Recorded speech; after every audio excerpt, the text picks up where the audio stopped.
So my name's Lisa Dargan. I work for a company called Ultima Risk Management that specialises in information security consultancy, training, and has got some products as well. My role is as director of the business. My responsibility is business development, so gaining new clients, and our strategic direction. What's going on? Where should we be? What services should we offer? How do we position ourselves? And fundamentally, how do we attract more clients and grow the business? I ended up in this industry, so way back when, I worked in the wonderful world of insurance, which was as interesting as it seems. And I met somebody who kept saying to me, oh, come work in technology, come work in technology. Coming from a sales background, it was the big ticket, you know, the attraction of it's much better, it's more lively, there's much more going on. So I got involved in information technology, working for an organisation that sold technical solutions.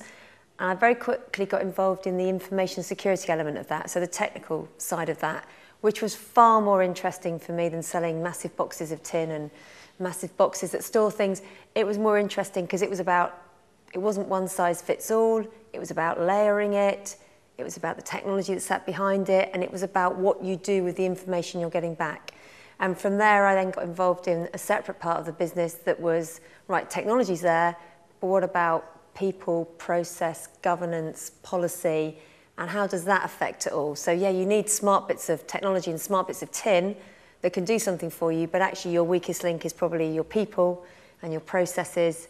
So I got involved in that side of the business that for me was the most interesting part, and I've been involved in that for the last 10 years.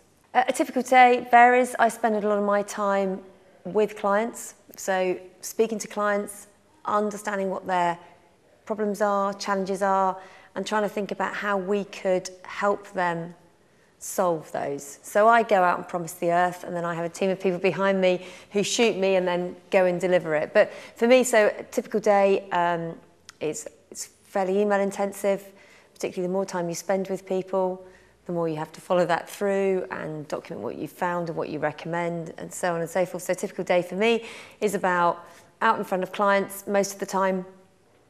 So usual thing, up in the morning, emails, out to wherever I happen to be heading. Most of the time it's London and South East based, but you know, I do spend my time predominantly UK based. I do spend my time Manchester, Leeds occasionally. So yeah, predominantly, as I said, with clients.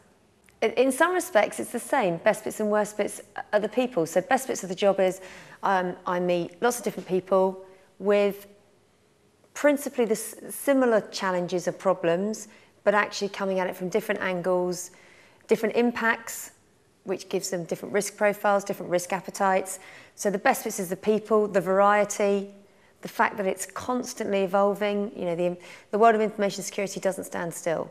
So you think you're getting on top of something and then something else is happening. So it's constantly evolving. The worst bits, in some respects, are also the people as well, because actually a lot of your problems are people blocking things, not really understanding it, trivialising it to say, oh, is that really important? Actually, do you know what? There's something else that we think is more important. The further you go up, the more senior people you speak to, it's about getting them to understand the importance of information security within their environment. But overall, the best bits massively outweigh the worst.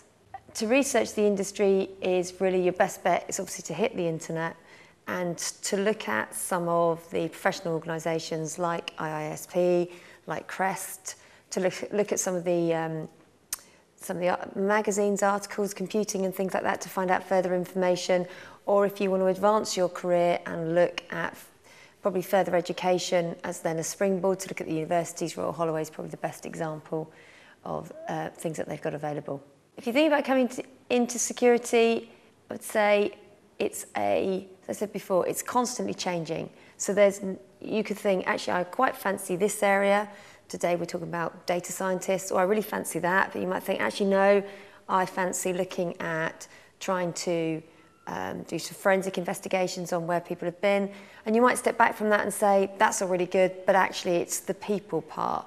So I would say, think about information security, information assurance, because it's not what it used to be. It needs a myriad of skills, a myriad of different people, and actually it offers an opportunity to people to go into something they think they might be interested in and to start along their journey. And maybe it's only a few years, actually I really thought I was very technical. I thought hacking, or actually preventing hackers or chasing down hackers, was where I want, but actually that's not where I am. I think I'm more interested in the analysis, or actually I'm more interested in the people. So there is so many opportunities within the world of information security and information assurance, and the one thing you can be certain of, information security and information assurance are going to be here next year, next decade, next century, and on and on and on. So certainly it is a longevity career. It's something you can get involved in now. You'll still be involved in 40 odd years time, or goodness gracious me, 50, 60 years time when you retire, but all that time your role would have constantly changed, everything would have evolved, you'll never stand still, and you'll constantly be challenged. So it really is a worthwhile career.